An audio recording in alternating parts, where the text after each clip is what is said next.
Good morning and welcome to those of you who are here with us in the Commissioner's Auditorium and those of you who are out in the county watching. I'd like to call our meeting to order, and if you will do the roll call and count yourself present. Okay. We will now have our invocation by Mary Williams and our pledge by Alex Albright. If you'll please stand. Dear Lord Jesus Christ, we thank you for another day. We thank you for allowing us to be here to do the business of your people. Bless each of us as we ponder over the issues that are facing us. Help us to do what is best for yours. All these things I pray in your name. Thank you. Amen. I pledge Allegiance to the flag of the United States of America and to the republic for which it stands, one nation, under God, indivisible, with liberty and justice for all.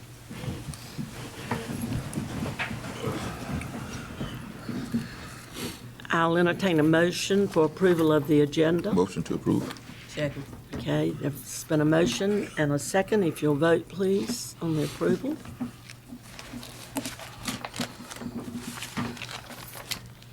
Okay, the first thing on our agenda this morning is an employee recognition.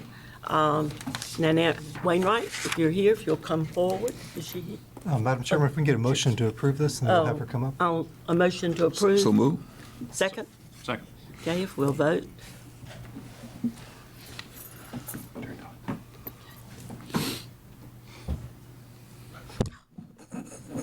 Thank you.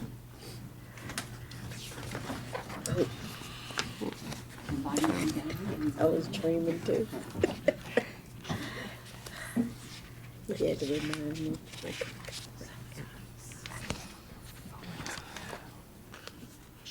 Madam Chairman, you'd like me to read the resolution? Please. So this morning, we take the rare occasion we get to recognize a Pitt County employee who's reached what we'd call the pinnacle mark of a 30-year tenure with Pitt County and retiring. And we prepared this resolution to honor Nanette Wainwright, who has worked in public safety for 30 years in our 911 communications department. So we have a resolution entitled Resolution Honoring Nanette L. Wainwright for her years of service with Pitt County government. Whereas Nanette Wainwright was hired September 19, 1988 in the position of telecommunicator with 911 Communications Department.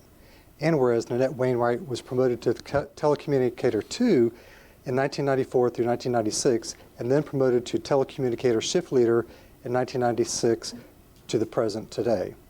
And whereas Ms. Wainwright served the citizens of Pitt County for 30 years and 9 months, and whereas Ms. Wainwright earned the respect of many of her colleagues through her gentle, kind manner, her caring and giving nature, and her willingness to go above and beyond to help the citizens of Pitt County. And whereas Ms. Wainwright's long-standing work ethic has made her part of the 911 Communications Foundation and a steady force among her co-workers. And whereas Ms. Wainwright retired June 1st, 2019 from the 911 Communications Division of Emergency Management. Now therefore, the Pitt County Board of Commissioners does hereby express its gratitude and thanks to Nanette Wainwright for her career of dedicated and exemplary service to the people of Pitt County, and honor her with this resolution of appreciation given under our hands in the seal of Pitt County this third day of June 2019. Adopted this third day, June 2019, signed by the Chairman, Beth B. Ward, tested by the Clerk, Kimberly W. Hines. Chairman? Yes. Thank you so much for your service. And we hate to see you go. I hope you enjoy retirement. You want to say a few words?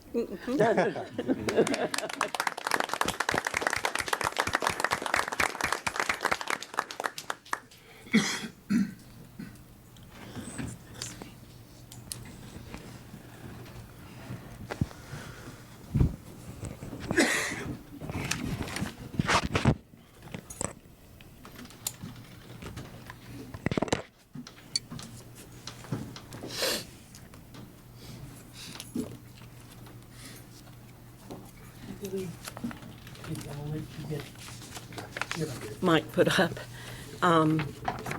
Do we have any people signed up for public addresses to the board? Not this time, unless there's somebody in the audience who'd like to come forward. Anyone who didn't get to sign up who would like to speak? Okay, we'll move on. to our items for report. Mike Emery.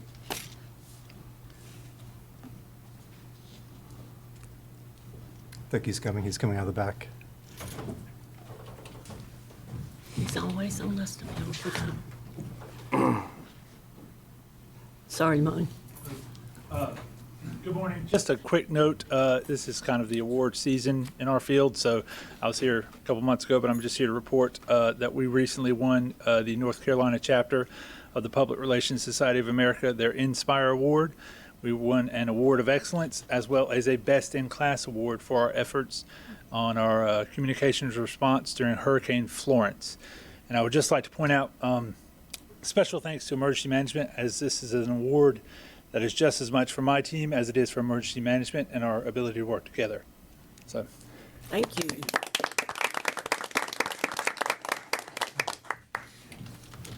And our manager's report.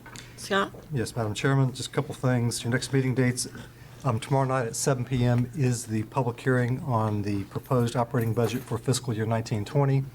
That'll be here in the Eugene James Auditorium of the County Office Building.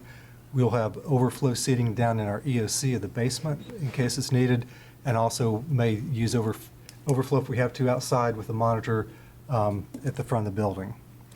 Then your next meeting will be June 17th at 6 p.m. and then July 8th at 9 a.m. The only other thing I have is that the board did pass, as you're aware, the resolution regarding health care for Eastern North Carolina. We did reach out to all 29 counties in Eastern North Carolina, asking them to take consideration to adopt the same resolution or a similar resolution, and even asked if they were meeting today, asked for it to be walked on to their agenda. We had several counties that were able to accommodate that, several who were going to discuss it, and then the others were going to consider it as well. So just wanted to report the progress on that. And I'd like to thank the county office for doing, everyone did such a great job with that. Thank you. That's all I had. Okay. Is there a motion for approval of the consent agenda? Move that we approve the consent agenda. Thank you. Second? Second. Let's vote, please, on approval of the consent agenda.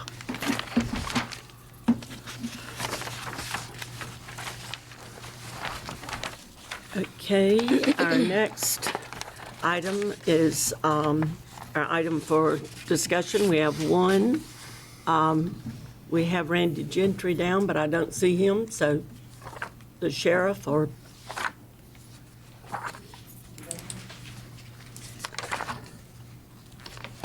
Good morning.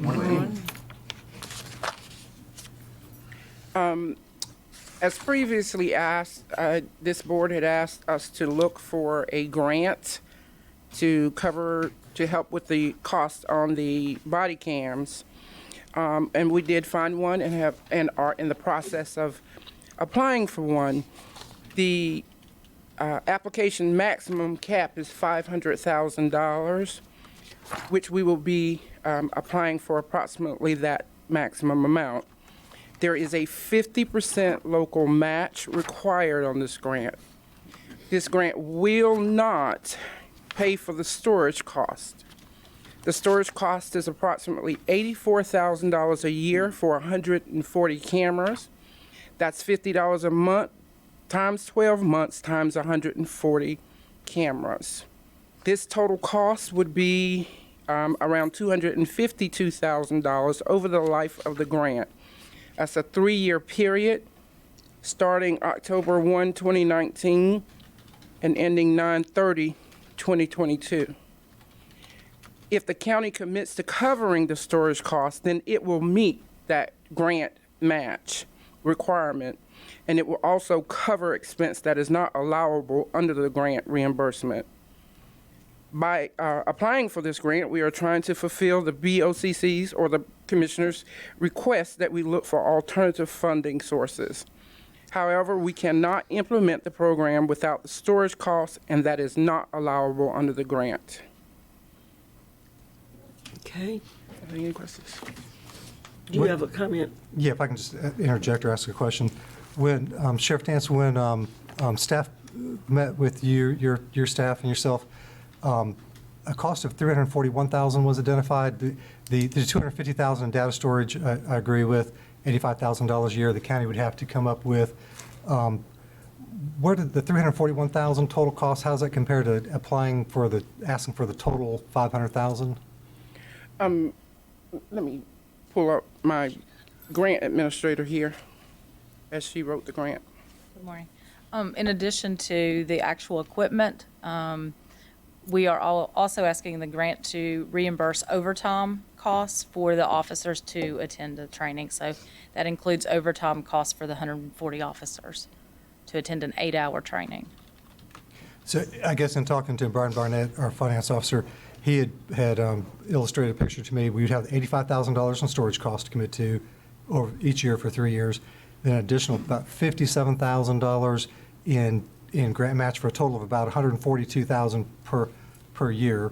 That was based upon a total cost of $341,000, and we're tying that to the increased Fed bed revenue, assuming the feds give us a increase above and beyond the $78 per day Fed bed rate we receive. Is that true? Say that again. I'm sorry. The grant match would be tied, I guess in my mind, as a recommendation to the board, would be tied to the successful negotiation of increasing the Fed bed rate above and beyond the $78 per day to a higher amount. Yes. Okay. That's all I have. Okay, any questions or comments from anyone?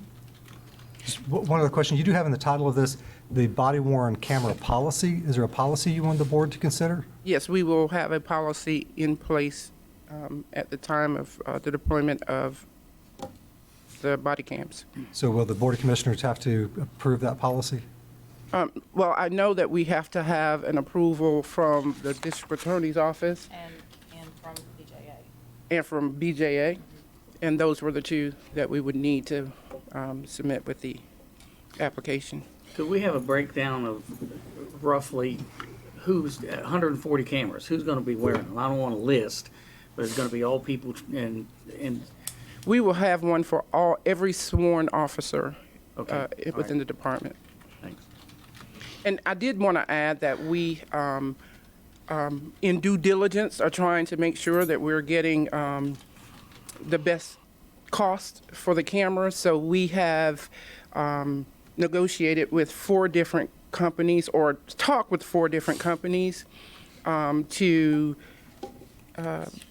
demo the body cams. We've done 2 so far. We're ending our second one. We have 2 more that we will be trying out for at 30-day intervals.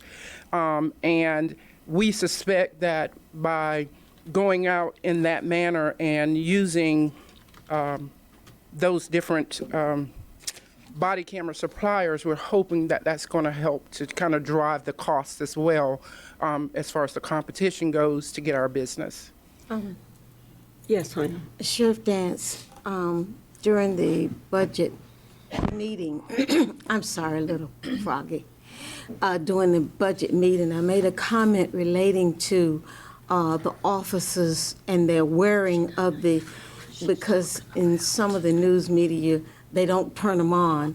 And I mentioned something about policy during that meeting as to when they sign on, that the cameras will be available to help make clarification as to what happens when citizens are involved. So when you consider that policy, again, I'd like to reiterate my feelings about that. Absolutely, that will definitely be a very important part of that policy that will make sure that our officers are engaging those cameras when they are appropriately needed. Thank you. So in the use of the cameras with the training, or can you talk a little bit about how that's, not the training, the trying them out? Can you talk a little bit about how that they're being used in testing them? Yeah. Yeah, so what we've done so far is we have already tried out 2. As of today, we completed our first deployment and assessment and are winding down on our second one. The first one that we deployed was Coban body cam system. The second one that we are on now is WatchGuard system. And then we have Axon that will be up next to demo theirs, and then GTAC. There could be possibly a fifth one that is wanting to get an opportunity to let us try theirs out as well. And so our officers, we've identified an officer on each shift that wears the camera. And we're just going back and looking at the video of when they're using it, what it looks like, how the clarity in it, the ease of use, and those types of things. So for me, it is important that our officers have ownership in understanding or in using these things, because they will be the ones that will be out there using the body cameras. And I wanted our officers to have to be a stakeholder and have some say on what body cameras they think are best, because these are the people who will be using them on a daily basis. So depending upon what the, especially or specifically the patrol division decides on what they think is best for them and the ease of use and all those things, then we will certainly take that into consideration as we enter into a contract to have these body cameras. At one point, I know that we had Mr. Barnett and Mr. Elliott take a look at one of the body cameras that we've used thus far to just kind So of. they're being used in the field. They were being used in the field. So what would happen if someone requested footage, if something happened? I guess that's what I'm Well, trying to get at. now we can't just give it out. I understand. Yes, that would be a decision upon the DA in letting that information be disseminated. We don't get to just, now we can, if you are involved, if you are an involved party to an incident, we can have you come in and redact everybody else except for your part. Say if you were the person that had a question about something that happened, we can let you come in and redact everybody else, other people, witnesses or whatever, and let you see your part of what happened. And what we suspect will happen in doing that is when complaints come in and people make a complaint, and then we actually show them what we saw, then we suspect that some of those complaints will go away. Good. Mary? As a follow-up question, I'd like to thank you for looking into this. I didn't say that at first, but I also want you said all sworn officers. And my dumbness, I don't know about the SROs. That's what I'm trying to get to. They are a part of the sworn-in officers, and they too will have it? Yes, ma'am. Every sworn I just wanted to make officer. sure, Yes, for the yes. public's sake and mine. Yes, ma'am. Thank you. Okay. Anyone else? Okay. I want to ask one question, and then I'll get you, Scott. The number of 140, how many people on any one actual given day that would be out, would need a camera? Out in the public working and not off or out of that 140? I mean, what would be the number that would be on someone who is actively out in the public, either making an arrest or investigating or that sort of thing? So our patrol division is made up of 4 shifts, and they do 12-hour shifts. Certainly, when you will have one side of the house, as we call it, a day shift and a night shift.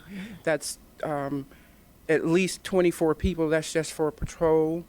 And then you're talking about our SROs who work from Monday through Friday, 8 to 5, and then some off-duty stuff. And then you're talking about our civil division, which is made up of about roughly 8 to 10 people. And then you're talking about our court officers who work from 8 to 5. It's roughly about 10 people. Then you're talking about, trying to think of all the divisions that we have. You're talking about our narcotics division, which there's going to be a different policy for them. as they're out doing undercover work.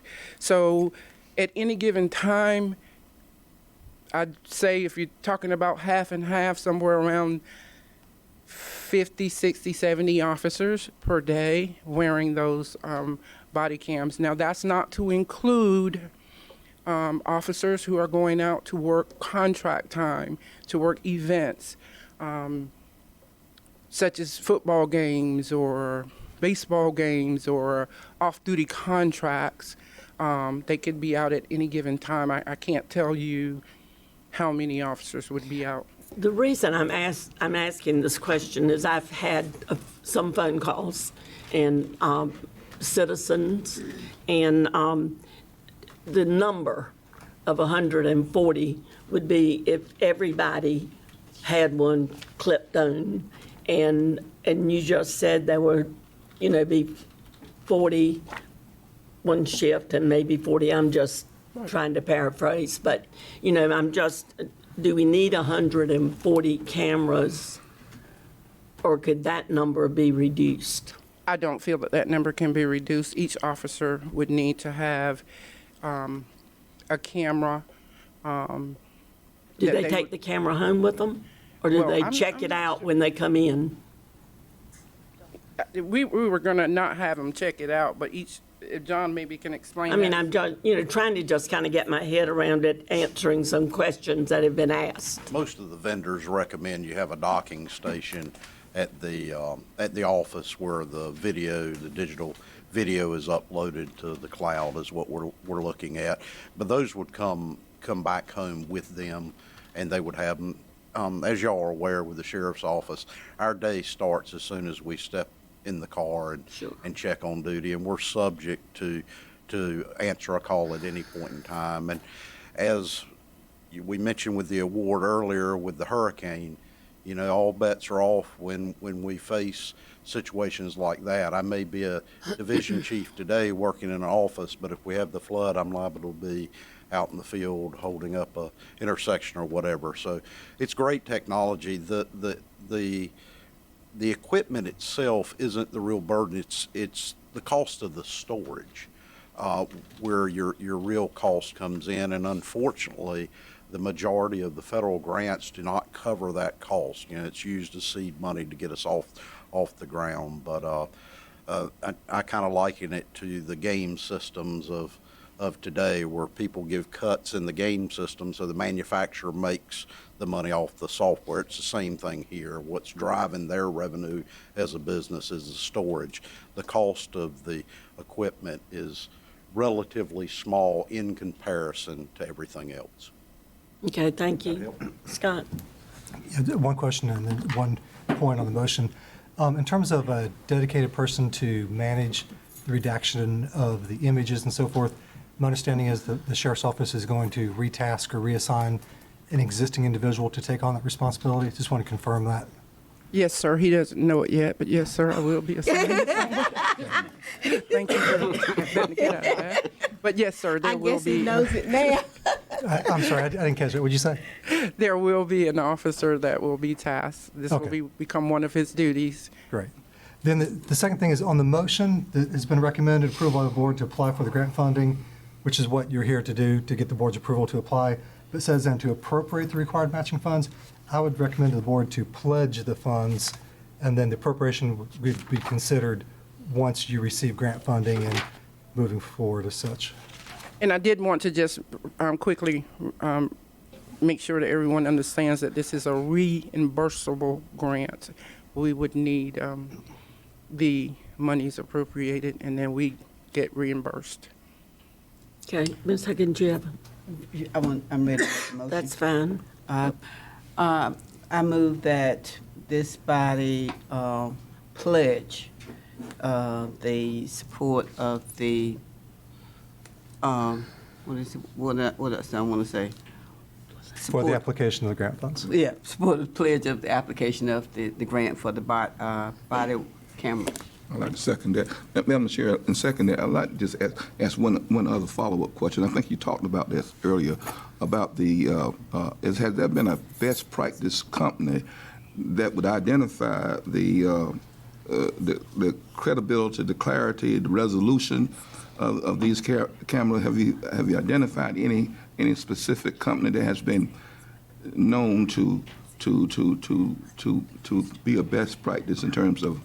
Well, to hear them tell it, they all say they are. So that's why we are trying them all out so that we can, and we haven't gotten to the last two yet to make that that decision on if I'm understanding your question correctly. Right. So we haven't, I think it would be too soon to say which company has the best to offer since we have not. I didn't know whether now that through your research that you found some companies that has been suggested because of the reliability and the resolution of the camera. That was my question. Again, all of them say the same thing, that they are the best company. Okay. And so I'm going to leave that up to the giving ownership and stakeholdership in our office to the officers who will actually be wearing them on a daily basis. Okay. So I'm going to leave that pretty much up to them to come to the table with, and we'll all sit down and decide which cameras are going to be the best. Scott, one more question. In the motion, do we need to pledge the proposed increased federal inmate revenue? I think it's really that in the motion, or I think it's really all tied together. I guess worst case scenario, I guess technically if the Fed said no, we're not going to increase your Fed bed revenue, then if the sheriff's office received the grant funds, then we'd have to have a plan B as to where those monies would come from. If you're talking about $142,000 a year on average, then you would have to decide, well, you're going to commit to that as a general fund expansion of the budget or not. Mm-hmm. So I don't think it's necessary. Okay, if everybody ready to vote, let's vote, please. Have we had the motion? Yeah. Yes.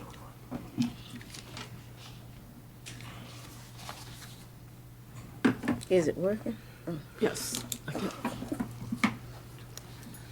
Okay, our next items are items for decision. And Tim Corley, if you'll come forward with our housekeeping service contract. Good morning, everyone. Thought it was best to bring this change order to you so you kind of knew the scope, especially the new folks on the board, of our housekeeping services here at Pitt County. We have had ECVC perform our housekeeping services for, I believe, 6 years now. And at the end of this month, their current contract will expire. The county has been satisfied with the services that they've provided in the housekeeping realm. Not only do they provide housekeeping to the facilities on our campuses, but also at the courthouse as well. So it's a full service thing for the county facilities. We sat down with ECVC and negotiated a new contract that's before you today. It's a change order to the existing contract, which would extend the contract for 3 additional years. And they've asked for, they asked for more than 2% annually, but we agreed to a 2% annual escalator for them to provide their employees a cost of living each of the next 3 years. So you'll see the first year is $517,973.84, and that's a 2% increase from the current contract. There have not been any increases the last 3 years.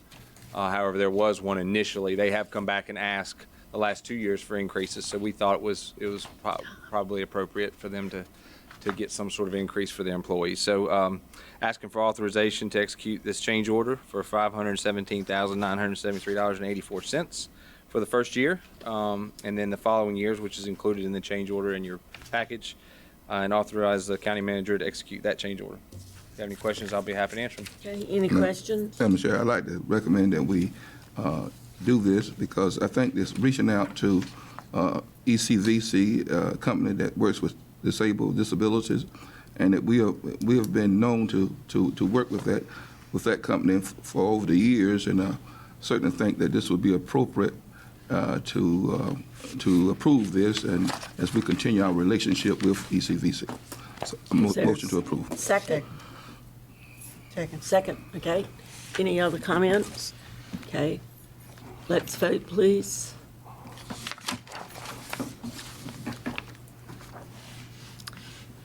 Okay, Michelle, if you'll come forward, please. Good morning. As you're aware, we do have our pet responsibility program for fourth graders in Pitt County schools, and I came across this grant from the Latham Foundation, and it's to teach kindness and respect for all living things. There is no matching grant. It's up to $10,000 that I can apply for. They are straightforward and say they give priority to nonprofits, but you know my attitude, if you don't apply, you're certainly not going to get it. So I would like to expand and maybe look at ways we can make our pet responsibility program a little bit bigger, especially as our construction project hopefully gets finished, maybe have some more programming at the actual animal shelter building that ties in humane education, and I would just ask permission to apply. The deadline's July 26th. Can I just say that this is the Latham Foundation, the Lathams of Bethel, and they were connected to education. Okay, I did not know that. So that can be your angle if you're working with children. Tie in that Just Eastern saying. Carolina. That's Anyway, right. yes. Motion? Move to approve. Okay. Second. Motion and a second down here. Let's Thank vote. Okay. Jan Elliott, if you'll come forward, please, with the social services request. Good morning. I will say that I have put at everyone's place an invitation to our recognition ceremony for foster children at our regular board meeting. If any of y'all would like to come, I'm sure they'd be happy to have you present. So, but I'm here this morning to talk about a grant application that we're making. It is with the Federal Administration for Children and Families. It is a $2.74 million grant application over a period of 5 years. And it is to work with the Pitt County children, both out of care and those that are in care. One of the things we're talking about is to expand our Signs of Safety program that we have been talking about and have got a down payment on, hopefully, in this year's budget. We have applied for another grant to help do that, and this would help us expand it even further and for a longer period of time. Our goal would be, hopefully, once our folks are trained, to even be able to train some of the folks out in the community that are interacting with children in a similar fashion. The other thing that we'd be asking for with this is to fund Foster Parent College, which is interactive online training to address the difficult problems faced by our foster parents. And that training would be made available online for our foster parents, the foster care agencies that are in our community that we aren't doing the licensing for, and in fact could also be made available for folks in Beaufort, Martin, Edgecombe, and Greene counties if they chose to participate. The third thing is for an assessment triage team funded through youth or run by Youth Villages, which is a nonprofit, and it would help us improve clinical assessment, behavioral assessments for our children and adolescents coming into care. And this has been very promising practice in Western North Carolina, and so we would hope to be able to get the funding to initiate the first Youth Villages assessment triage team in Eastern North Carolina. The third thing we're asking for is to help expand the the fourth thing is to help expand the Triple P program, providing more support for them to do what they do and do well. And we would hope to get more folks trained in providing Triple P services. And again, this could be a multi-county operation since Triple P is multi-county. And being multi-county helps us to better get this grant because they would like it to be more than just one county. The other thing that is in here is $275,000 for evaluation of what we're doing and whether, in fact, that is making a difference for the children in the county. The county match, there is no additional county match. It's the dollars that you're already putting into the programs.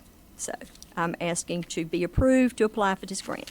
Okay. Move approval. We have a motion to approve the application. A second? Second. Okay. Let's vote, please. And thank you and our other departments for constantly looking out there for grants that benefit our citizens. Thank you. Next, we have appointments. Yes, Madam Chairman, your first appointment is for an animal cruelty investigator. This is for a staff member, Adam Woolard, who has taken the 6-hour training and is eligible for appointment. I make a motion that we appoint Adam Woolard as the animal cruelty investigator. I'll second. Okay, let's vote, please, unless there are other nominations. Okay, next. Next, you have for a reappointment to the Pitt Community College Board of Trustees. It's on page 43, and you have Kathy Frazier being recommended. This will be an exception if she is reappointed, as she has served the maximum number of terms as per your appointment policy. Okay, is there a motion? Motion for approval. Okay, we have a motion for approval and second. Let's vote, please.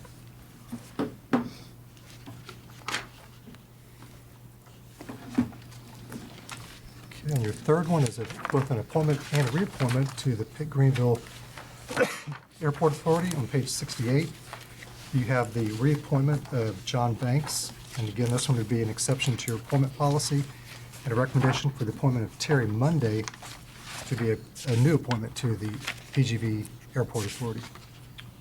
Would move to appoint and reappoint. Okay, thank you. Okay, let's vote, please.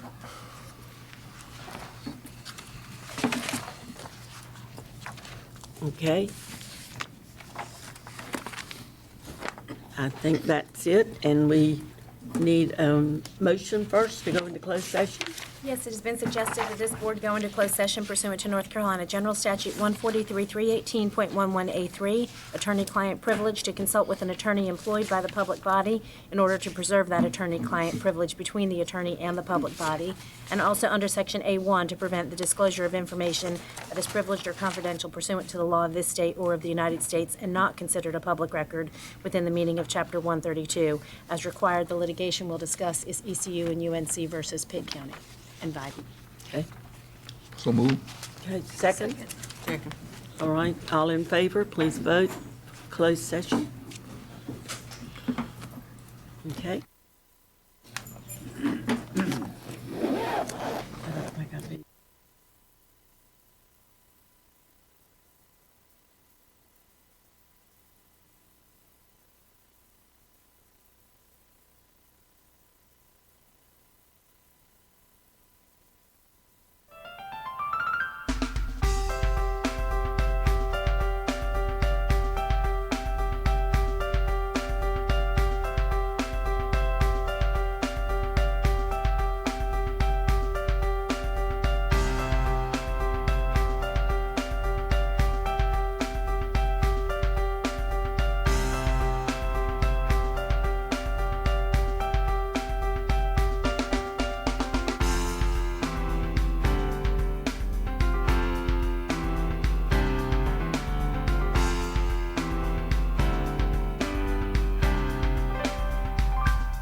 Welcome back to our open meeting after our closed session. I think we have a motion.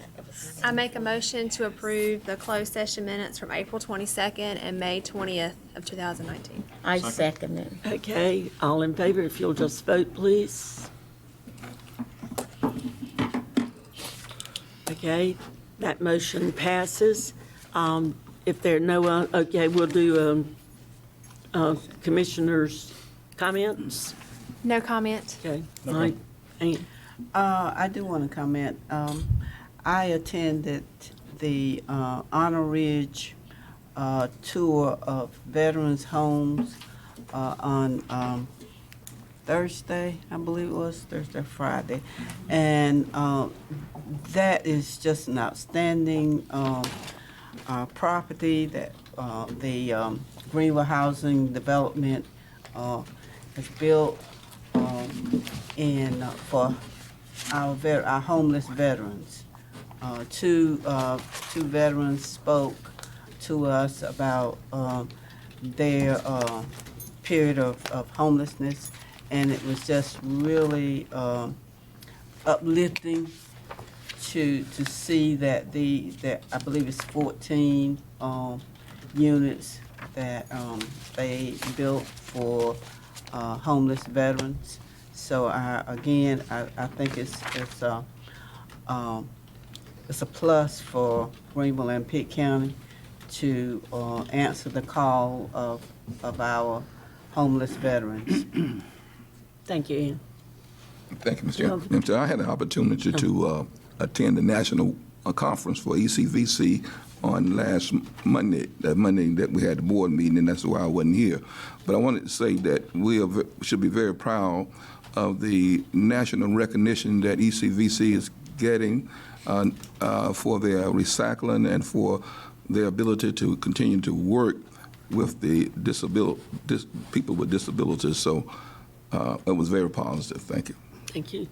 I wanted to thank Jan Elliott for the invitation next Tuesday, and I hope some of y'all will join me for the graduation of our 9 high school students who have managed to get through all that process in foster care. Great. No comment. Okay. Chris? As the county liaison on the Greenville-Pitt County CVB, I wanted to just make note of the fantastic hosting of the NCAA regionals this weekend. So far, the Pirates have made a pretty good showing. Hopefully, we can continue that this afternoon. But being able to host regional tournaments in our county brings revenue to our county, helps support our business, and wanted to thank all the residents of the county for being very good hospital citizens for all of the other teams that came to visit us, and to thank all the other teams for coming and sharing Pitt County with us. And in that national media, every time they talk about the Greenville Regional, they never had once to say NC. It was all over the nation. It's Greenville, and they know it's the Pirates. And there's a Greenville in every state. I know, in the and they've union. never said it. It's always just Greenville. Tom? I had a chance over the weekend to go and speak with Chief Arnold and Assistant Chief Minges at Eastern Pines Fire Department. My concern was, as you remember, as the 2.75% or cents tax increase that's being proposed. And I had requested that they actually come and present to us. Well, they did. They came in a special meeting that we had, I believe it was last Tuesday, and they made a presentation, but it lacked detail. Well, having gone out there, having seen the building, I'm going to say that, yes, they need a new building. I think they can make a case for that. However, 2.75 cents has not been well publicized. Over the weekend, I've had a lot of people call me that have just found out about it, and they're upset about it. On top of that is I'm getting calls from the rescue side of Eastern Pines, and they're giving me a different story than what I got Saturday.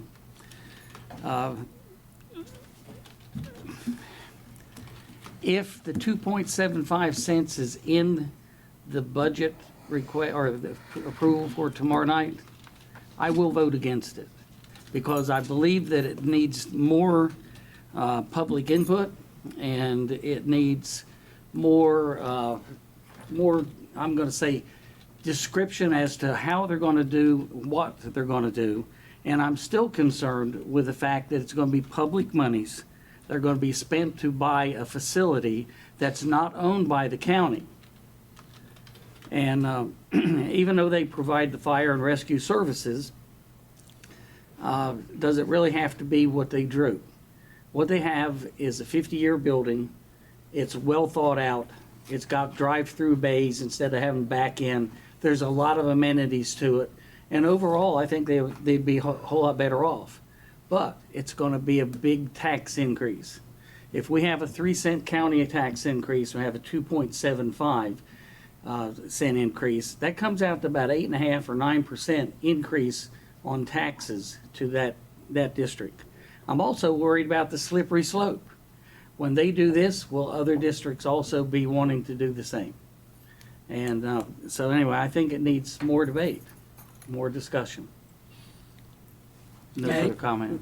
Madam Chair, just to go back to what Tom, I believe when the two presented to us, I asked the question, had this been put out to the residents in that area?